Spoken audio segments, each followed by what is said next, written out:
What's up, everybody? It is about 6:02 in the morning. I am fueled by Casey's breakfast pizza and coffee. Made a quick little solo road trip up north to one of my absolute favorite lakes. This time last year, I absolutely whacked them on a swim jig in about 2 foot of water. So this year, I got here yesterday late afternoon, had a few hours to fish before the sun went down, and I came to find that the water is 3 to 4 foot high, the grass is really grown in, and the water has some color to it. So, needless to say, that threw me for a curveball. It took me a few hours to kind of adapt and play around with some things, but I ended up putting the puzzle pieces together, got on a few really good fish last night, and am ready to spend about 8 hours out here today in hopes of expanding on that puzzle. So this lake is known for trophy smallmouth, so I'm hoping to break my lake record of 20.5 inches. We'll see if I can do that. Start with a spinner bait. So this grass is so thick, I might need something a little different, but we're gonna try and just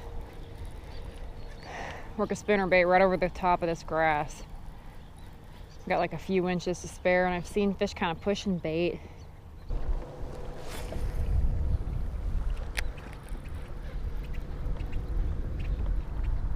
So naturally, you don't get bit for about 10 minutes. Let's change baits.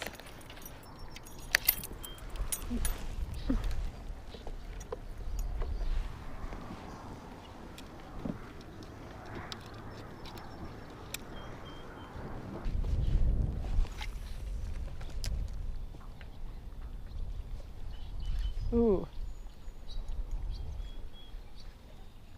Yeah, this is about 2 foot right here. 2.5 foot. It's kind of what I'm looking for, honestly. Grass is a little more manageable.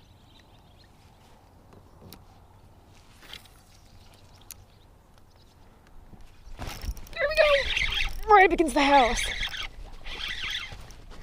Oh, yes. It's a good fish too. Oh no! Oh, that was a big smallmouth. Dang it. Well, I found him.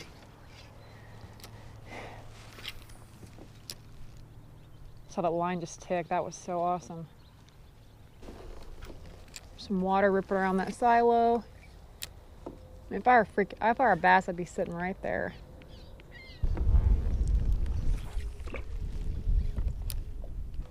Okay, throw the spinnerbait a little bit. There was some really good wind coming through there, and with this color in the water, this could be good.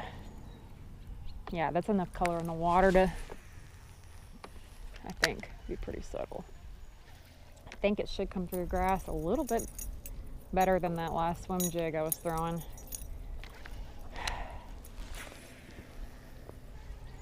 You just got to keep trying something different until you figure out what works for these fish.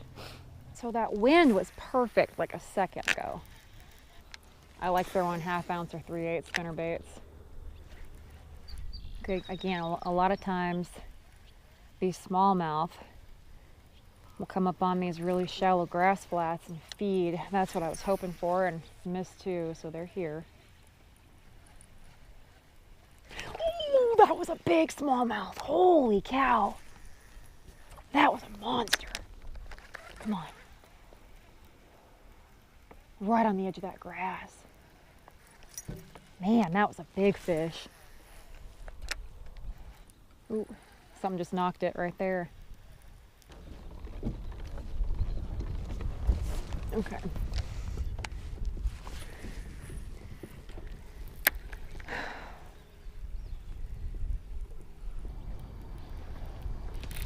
There we go. Oh, that feels like a good fish. Maybe.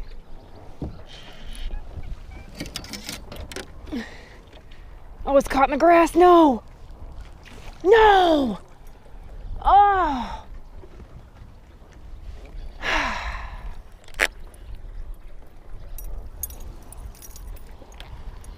Dang it, that was a good fish. That's tough. Sometimes that net really gets you.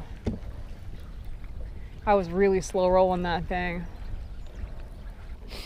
All right, so after that heartbreak, I'm gonna try and see if some of these fish aren't hanging out just a little bit deeper.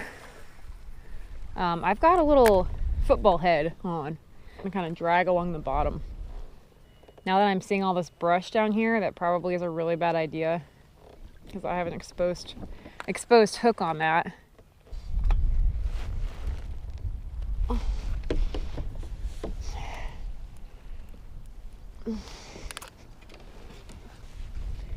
Okay, so we're gonna try this big point. I see some fish down there. I don't know what they are, but a bunch of bait too. So we're gonna try this. Okay, those are fish. All right, so here's what we're gonna do. We're gonna troll that crankbait. I'm gonna graph this point and see what's going on before I set up on it. I want to see where I need to set up. Definitely a bunch of fish down there though. I just don't know what they are. There's a lot of walleye in this lake. Like I said, I'm gonna graph this point. We're gonna kind of find out how it sets up and what's going on it. All right, so there's a thermocline. Fish are right above the thermocline.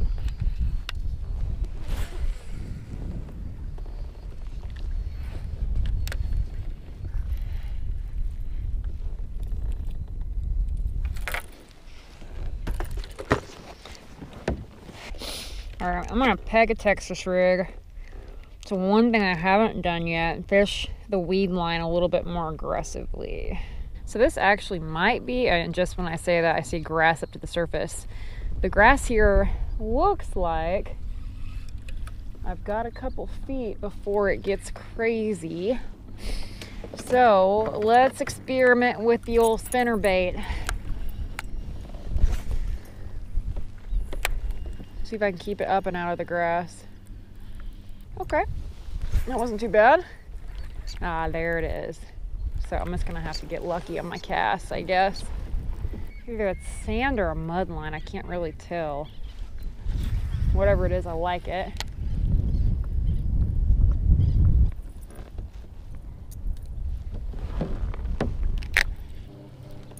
So this is a pretty decent sized flat right here. There's some sparse grass and it's close to the right depth.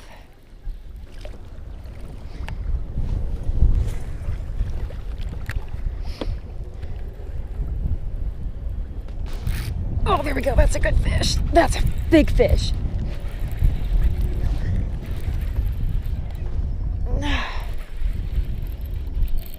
Oh my God, it's digging down. Yep, that's a beauty.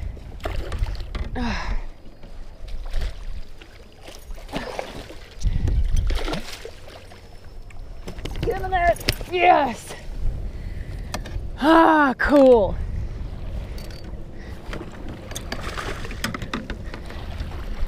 That's a beautiful fish.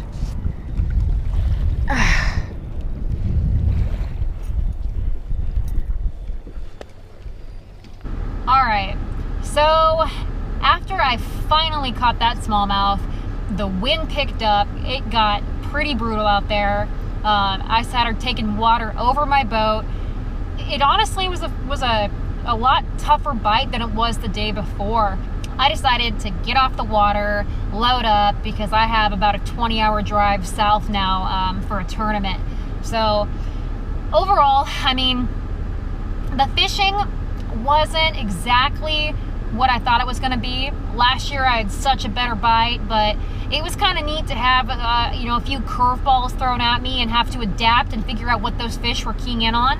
Always love fishing that flooded farmstead and skipping in the house. That's one of my favorite things to do. The quality of fish there, is incredible. Would have liked to have a little more action, but at the end of the day, that's fishing. Again, my most productive bait was a spinner bait.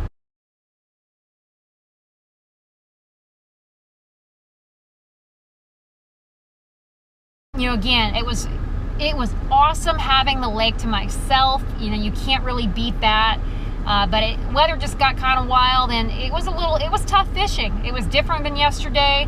I had a little harder time finding the fish, but you can't catch them when you're on the couch. So I gave it a good half a day. I'm gonna load up, get down so I can start pre-fishing for my tournament down south. I hope you all get a chance to get out there and get your rods bent. So thanks for watching, guys, and stay tuned for hopefully a good tournament recap on Lake Pickwick.